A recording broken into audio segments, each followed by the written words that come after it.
Mirror, mirror on the wall, who is the fairest of them all? A simple question that masks centuries of darkness. The Snow White you know, with singing dwarfs and true love's kiss, is merely Disney's sanitized version of a much more sinister tale. But even the Brothers Grimm's 1812 version, with its red-hot iron slippers and cannibalistic queen, only scratches the surface of this story's disturbing reality. What if I told you Snow White wasn't just folklore, but based on real women who suffered tragic fates? One, a nobleman's daughter, left nearly blind by smallpox, surrounded by mining operations, where stunted workers were cruelly nicknamed dwarfs. The other, a beautiful countess, who rejected a prince's advances, only to mysteriously pass away, many believe poisoned, at just 21 years old. Behind the fairy tale facade lies a world where mothers plotted against daughters, where beauty was too dangerous to possess,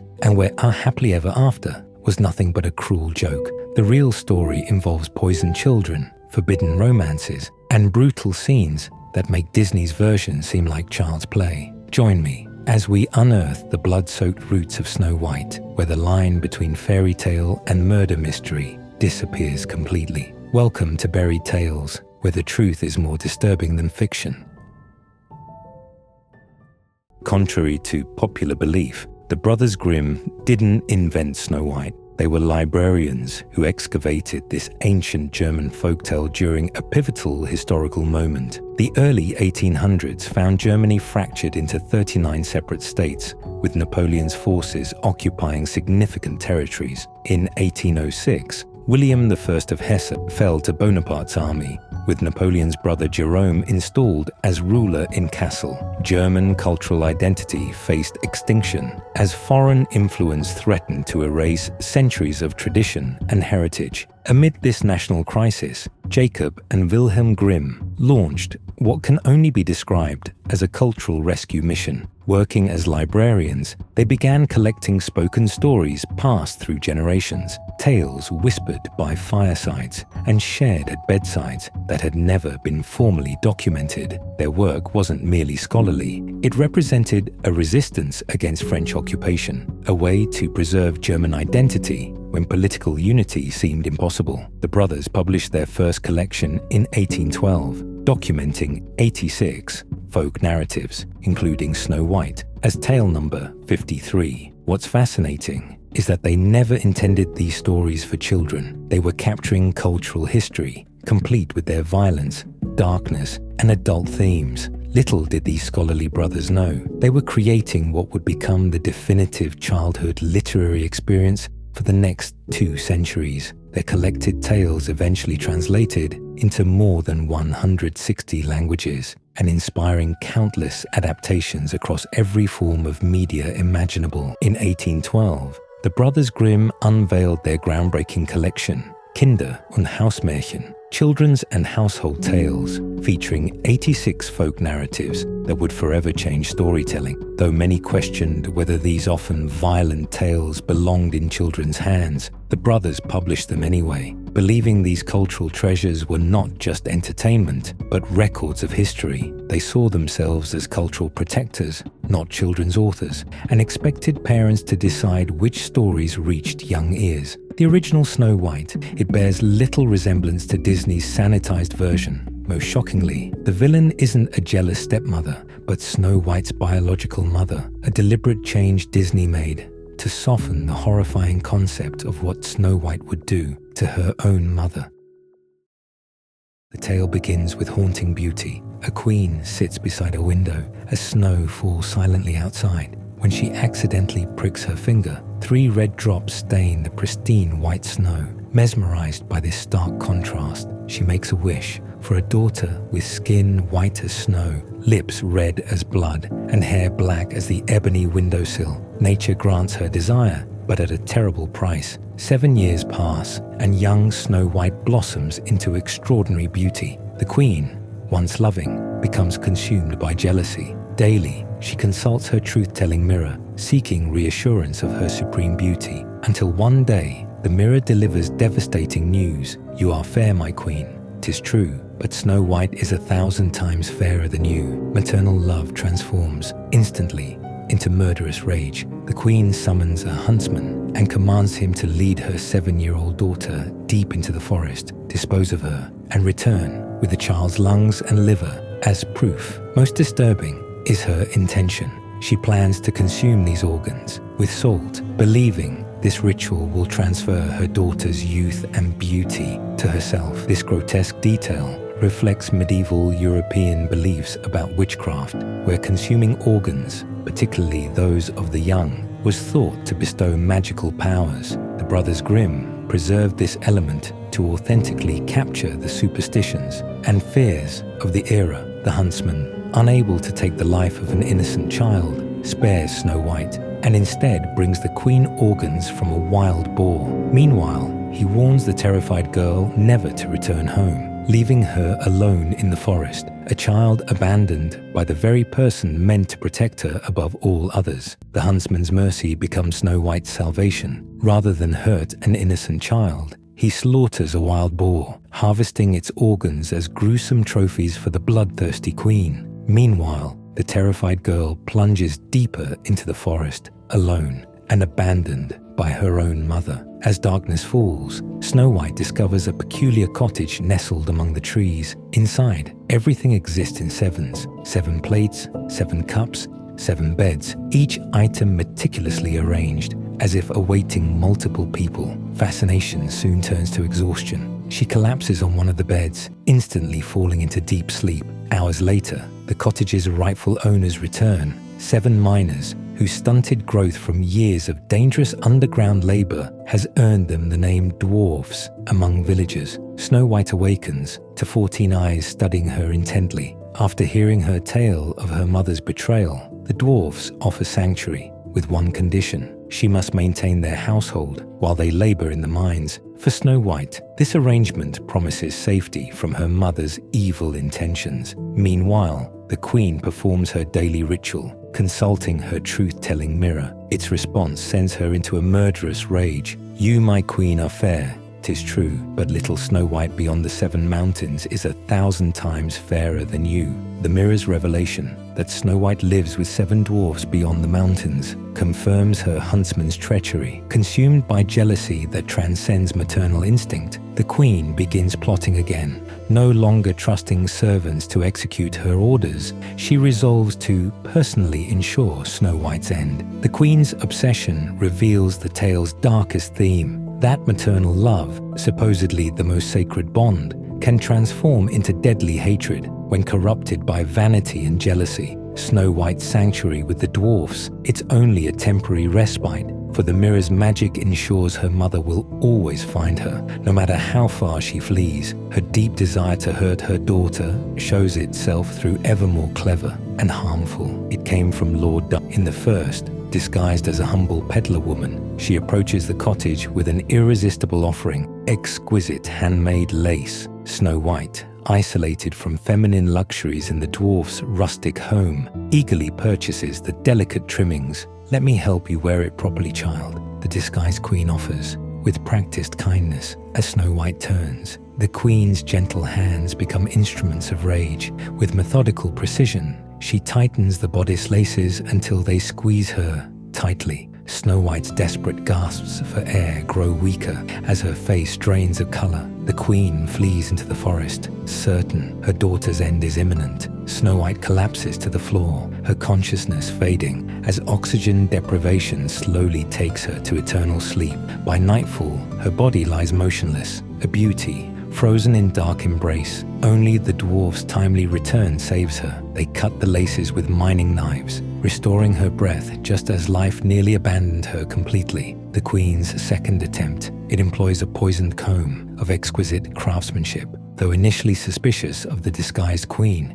Snow White's youthful vanity proves her undoing. The moment the comb touches her hair, its poison enters her bloodstream. She crumples to the ground, paralyzed and unconscious. Again, the dwarf's intervention saves her, removing the venomous comb before the inevitable. The queen now, extremely frustrated, devises her most sinister scheme: a poisoned apple whose toxin no antidote can counter. Disguised as an old woman, she approaches Snow White, who now refuses to open the door. remembering the dwarfs' warnings, but the queen anticipates this caution. In a masterful display of deception, she slices the apple in half, poisoning only one side, before taking a bite from the safe portion. Sea child, perfectly harmless. She cackles, extending the deadly half through the window. Snow White, convinced by this demonstration, accepts the gift and takes a single fatal bite. The poison works instantly. She falls to the floor, truly gone this time, beyond the dwarf's ability to save her.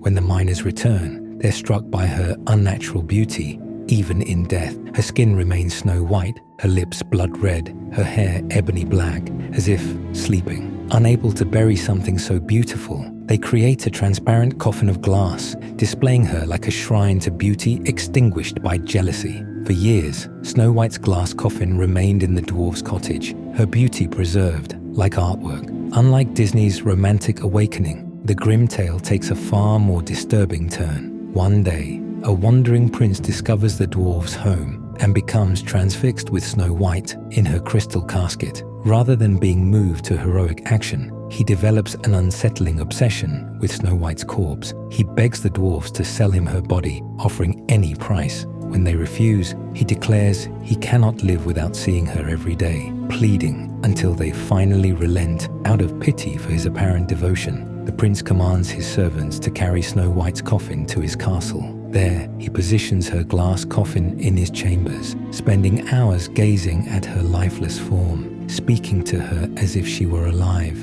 insisting on taking all his meals beside her body. This obsessive behavior continues for an unspecified period, suggesting a profound psychological disturbance masked as devotion. On a fateful day, a particularly irritated servant opens the coffin and strikes Snow White's back in anger, shouting, "We are plagued the whole day long, just because of such a lifeless girl." This act accidentally dislodges the poisoned apple fragment from her throat, and Snow White suddenly awakens, gasping for air. That very evening, rather than being horrified by her circumstances, Snow White dines with the prince as if nothing unusual had occurred. They immediately decide to marry the following day. The tale never specifies how long Snow White remained in her death-like trance, or whether she aged during this period. The text simply states she remained perfectly preserved for a long time, leaving open the disturbing possibility that when she awakened,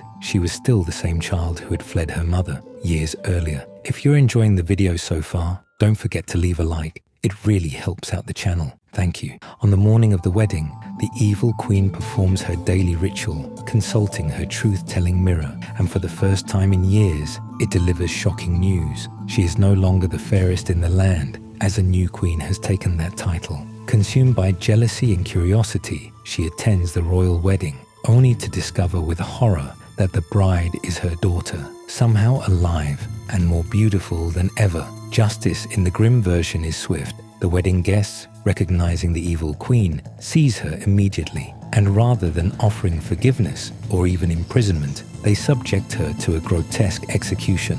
Iron slippers are heated until they glow red hot, then forced onto her feet. She is compelled to dance in these burning shoes until she collapses on the floor, her beauty-obsessed life ending in excruciating agony. As wedding celebrations continue around her fallen body, this brutal conclusion serves as the Brothers Grimm's moral story, that vanity and jealousy lead to destruction, while innocence is ultimately rewarded. The tale's darkness reflects the harsh realities and superstitions of medieval Europe, where life was often short, cruel, and filled with dangers, both natural and supernatural. Disney's romantic awakening by True Love's Kiss has no resemblance to this original ending, where violence, obsession, and darkness form the tale's true conclusion. The prince's fascination with a lifeless girl, the servant's accidental resurrection, and the queen's torturous execution were all deemed too disturbing for modern audiences. Yet these elements formed the authentic heart of the story that captivated generations of Europeans. When it comes to the real Snow White, she may actually have been inspired by actual historical figures. Two women from German history bear uncanny resemblances to the fairy tale heroine, their lives potentially serving as the foundation for the Brothers Grimm's tale. The first, Maria Sophia von Erthal, born in 1725 in Lohr am Main, Germany, presents the most compelling case. Though not royalty in the strictest sense, she lived in Lohr Castle as the daughter of Philipp Christoph von Erthal, the local representative of the Prince Elector of Mainz. Her early life was marked by tragedy when a devastating bout of smallpox left her nearly blind. Yet historical records describe her as possessing remarkable beauty. Despite this, the most fascinating physical evidence supporting Maria's connection to Snow White, the famous talking mirror, still displayed today in the Spessart Museum, housed within Lohr Castle. This artifact, created by the renowned Kurmensische Mirror Factory of Lohr, was a gift from Maria's father to his second wife, Claudia Elisabeth von Wenningen, whom he married in 1743. Following the death of Maria's birth mother in 1741, the mirror wasn't magical in the supernatural sense, but featured revolutionary technology for the 18th century. It could speak through acoustic reverberation, echoing back the voice of whoever addressed it. The mirror's frame has the French inscription Amour propre, self-love, eerily echoing the vanity theme central to Snow White's tale. The exceptional clarity of Lohr mirrors, famous for always speaking the truth, further strengthens this connection. The geography surrounding Lohr aligns remarkably with the fairy tale. The Spessart forest, which borders the town, was known for its woodland, wild animals, and dangerous bandits during the 18th century. It also features 7 mountains and rich mineral deposits that were actively mined in the area. Most significantly, the forest was home to Atropa belladonna, deadly nightshade, a poisonous plant whose sweet berries contain toxins that cause paralysis and a death-like state, precisely matching the symptoms of Snow White's poisoning. Unlike her fictional counterpart, Maria Sophia never found her prince. She devoted her life to charitable works and eventually retired to a convent school, where she died in 1796 at age 71. In a remarkable discovery, her gravestone was found in 2019 and now resides in the Diocesan Museum in Bamberg. The inscription reads, "The noble heroine of Christianity. Here she rests after the victory of faith, ready for transfigured resurrection." Language that hauntingly parallels Snow White's awakening from lifeless slumber. What makes this theory particularly compelling is that the Brothers Grimm collected their stories just 16 years after Maria Sophia's death, when local memories of her life would still have been fresh in the cultural consciousness of the region. The second candidate for the real-life inspiration behind Snow White is Margaretha von Waldeck, a German countess born in 1533. Her life story contains striking parallels to the fairy tale that would emerge centuries later. Margaretha's childhood was marked by early tragedy when her mother, Margaret Kirksena, died when she was just 4 years old. In 1539, her father, Philip IV, Count of Waldeck-Wildungen, remarried Katharina von Hatzfeld, a woman described in historical documents as beautiful but also vain and strict. The relationship between Katharina and her stepchildren was notably strained, particularly with the beautiful Margaretha, leading Philip to send many of his children away to live with relatives. The region where Margaretha grew up was dominated by copper mines owned by her family. These mines employed child laborers who worked under horrific conditions. Due to malnutrition and the physical demands of working in narrow mine shafts, these children developed stunted growth and permanently curved spines, earning them the cruel nickname poor dwarfs among locals. Historical records indicate that Margaretha's family owned 7 such mines, a number that perfectly aligns with the fairy tale's 7 dwarfs. These child workers lived in cramped conditions, with up to 20 individuals sharing a single room. A particularly chilling detail from Margaretha's hometown involves a local incident where an unidentified man, angered by children stealing from his orchard, distributed poisoned apples to suspected thieves. This man was later arrested after several children died from consuming the tainted fruit. This local tragedy may have inspired the poisoned apple motif in Snow White. At age 16, Margaretha traveled through the Siebengebirge, literally 7 mountains, to live with her uncle, Johann Kirksena, at Valkenburg Castle in what is now the Netherlands. The Siebenberger are explicitly mentioned in the Grimm version of Snow White, where the dwarfs are said to live behind the 7 mountains. In 1549, Margaretha was sent to Brussels to the court of Mary of Hungary, where she caught the eye of Spain's future king, Philip II. Their romance faced major opposition from Philip's father, Emperor Charles V, due to Margaretha's Lutheran faith and her inferior political standing. This forbidden royal romance, it mirrors Snow White's relationship with her prince. Tragically, Margaretha died mysteriously in 1554, at just 21 years of age. Contemporary accounts suggest she was poisoned, with suspicion falling on Spanish agents concerned about her relationship with the future king. While her stepmother had died years before and couldn't have been the culprit, the archetype of the jealous older woman threatening a beautiful young girl transferred perfectly into the evolving Snow White narrative. Margaretha was reportedly buried beneath what is now the Place de la Bourse in Brussels, though, as with many women of her era, her exact grave location remains unknown, her remains hidden among countless others at the Franciscan monastery. The German historian Eckhard Sander first proposed this connection in his 1994 book, Schneewittchen, Märchen oder Wahrheit, Snow White, Fairy Tale or Truth, while professional folklorists remain skeptical of direct connections between historical figures and fairy tales. The many parallels between Margaretha's life and Snow White are difficult to dismiss entirely. The village of Bergfreiheit, where Margaretha's family's mines were located, has embraced this historical connection so thoroughly, it now calls itself Schneewittchendorf, Snow White Village. The Brothers Grimm's rendition of Snow White emerges from a rich collection of global influences, making it impossible to identify a single origin. Folklorists have long recognized that Snow White combines elements from multiple tale types, including Children and the Ogre, Sleeping Beauty, Cinderella,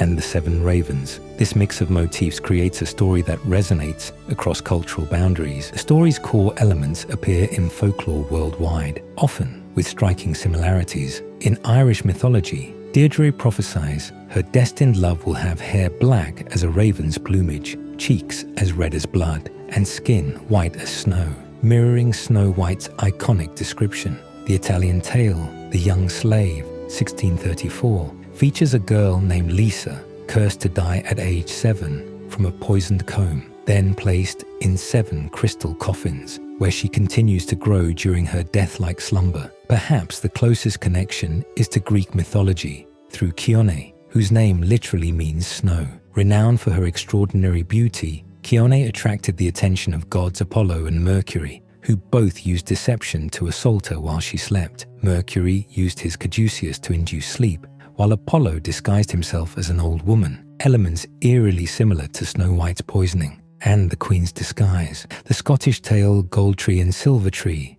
contains the familiar jealous queen character, where a magical trout, rather than a mirror, declares the daughter fairer than her mother, prompting the queen to plot her daughter's demise and the consumption of her organs. As in Snow White, the intended victim escapes through intervention. Beyond these parallels lies a deeper, symbolic interpretation. Many folklorists believe Snow White originally functioned as an allegory for seasonal cycles. In this view, Snow White represents spring and summer, youth, renewal, and life, while the Queen embodies autumn and winter, aging, decline, and death. The story's central conflict reflects nature's fundamental rhythm. Winter must give way to spring, death to rebirth in an eternal cycle. The Queen's jealousy of Snow White mirrors winter's reluctance to surrender to spring's beauty. Snow White's glass coffin. It symbolizes the dormant period of winter, when life appears to be absent but is merely sleeping beneath the surface, waiting to be reawakened. More symbolism can be drawn from Snow White's appearance. Skin white as snow, lips red as blood, hair black as ebony, representing the 3 stages of feminine development. White symbolizes innocence and naivety, red represents passion, maturity and menstruation, and black signifies the end of life and transformation. The poisoned apple, it reinforces this way of thinking, serving both as a biblical reference to forbidden knowledge and as a symbol of autumn's harvest, just before winter's dormancy. When Snow White bites the red side of the apple, she enters her winter sleep, only to be reborn when spring, symbolized by the prince, arrives to awaken her. This seasonal interpretation explains why Snow White and the Queen cannot coexist, just as winter and summer can't exist at the same time. And perhaps it also explains why the story resonates so deeply across cultures. It captures a universal human experience, reflected in the changing seasons that govern all life on Earth. The enduring power of Snow White lies in its ability to transform with each retelling, while still holding onto its essential core. Whether inspired by Maria Sophia von Erthal's life in Law Castle, with its famous truth-telling set mirrors, or by Margaretha von Waldeck's tragic romance and suspicious death, or perhaps by neither, Snow White's narrative has transcended its origins to become something greater, a universal exploration of beauty, jealousy, death, and rebirth that resonates across cultural boundaries. Thank you for joining me on another dig. If you've made it this far and enjoyed the video, don't forget to leave a like. It really helps spread the word about the channel. And subscribe to be part of our growing community of buried tales. What other fairy tales might have roots in historical events? Which real-life stories lurk behind the enchanted forests and magical castles of our childhood favorites? The answers await in future explorations of these buried tales, where history and fantasy continue their eternal dance. Join us next time for another investigation, and never forget, the darkest tales are always buried